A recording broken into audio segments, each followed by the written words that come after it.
Hey guys, so I wanted to talk to you a little bit about bike industry standards and how they've evolved and changed for the better or the worse. You can decide over the years. Specifically, the stem and handlebars.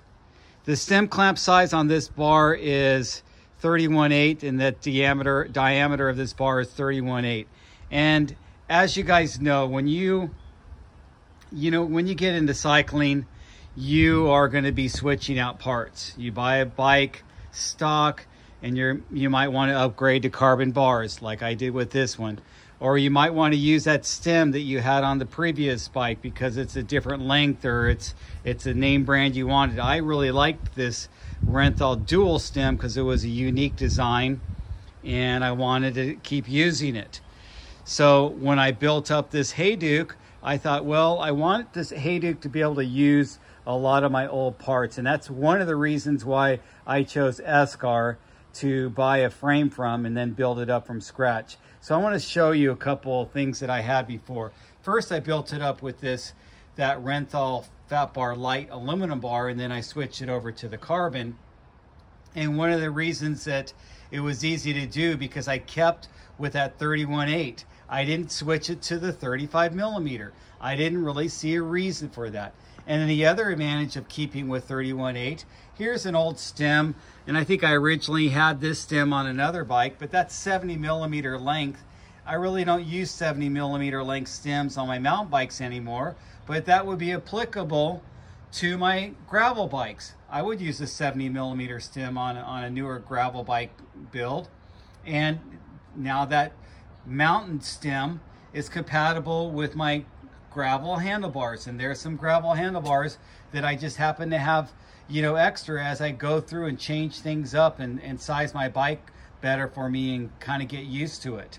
Here's another standard from way back, and this was a Hadley Hub that I had from years ago with my single speed. It originally started off with a bolt-on 135mm dropout that I bolted on. Well, when I bought a newer frame, it was 142. I was able to convert it to a 142 through axle directly from Hadley. So Hadley thought about that and made this reverse compatible or forward compatible, and even had a nice axle conversion for it. So one thing that Hayduke did, or Esker did with this Hayduke and with their other frames, is they make this Portage System. So when I bought this frame, it comes with these Portage dropouts. I wanted the 142. So the 142 was not standard because the standard now is 148. But I saw no need to go to a 148. There was really almost zero advantage because it didn't really widen out the flanges.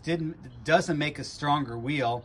It just makes it more compatible with the newer frames. But I wanted to keep using my old wheel sets because I got a lot of Hadley Hubs and I wanted to reuse them and lace them up to new wheels. So I was able to do that with this, stick with the 142 with that Portage System. And they even changed that Portage System to they have another updated one, and they're still allowing you to get it in 142. So kudos to Esker to do this for some of their frames. And I really appreciate that. I'm going to buy the new Lorax frame for gravel. I can use a lot of these parts and switch them over, and they're putting that Portage System on the Lorax. So the thing is that the bike industry keeps shifting and changing up their standards, but let's think, do we really need to change and buy the latest and greatest of it? Shouldn't a frame last forever? I think my frames have lasted for a long time. Matter of fact, the original single speed that I built up with this Hadley Hub set is actually in the Philippines as a commuter bike. The geometry doesn't suit me as a mountain bike anymore, but it makes a great commuter bike. And I put gears on it. That frame was actually changeable to go from a single speed to a geared bike, and it worked out pretty nicely.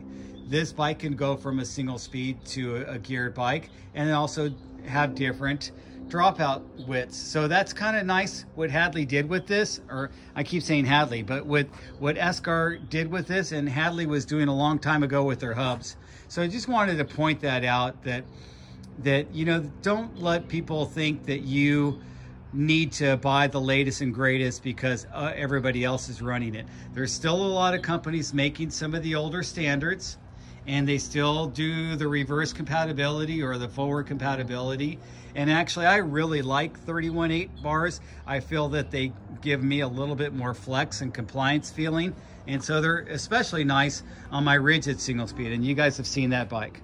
So anyway, I wanted to just update this video because the last video, I think I didn't really go into too much of the reasoning behind, you know, my negativity towards them updating the standards, thinking that we needed 35mm bars, because we don't, in my opinion. I think the 35mm bars were more of an aesthetics thing for the bigger tubing on the carbon frames, and probably are beefier for some of the more aggressive riders. I'll take that. So if you're riding a bike real aggressively and you're a heavier rider, yeah, the 35mm bars are probably for you. Sorry about the noise. I'm literally like, it seems to be like hot rod haven around here. Anyway, so I'll talk to you guys later.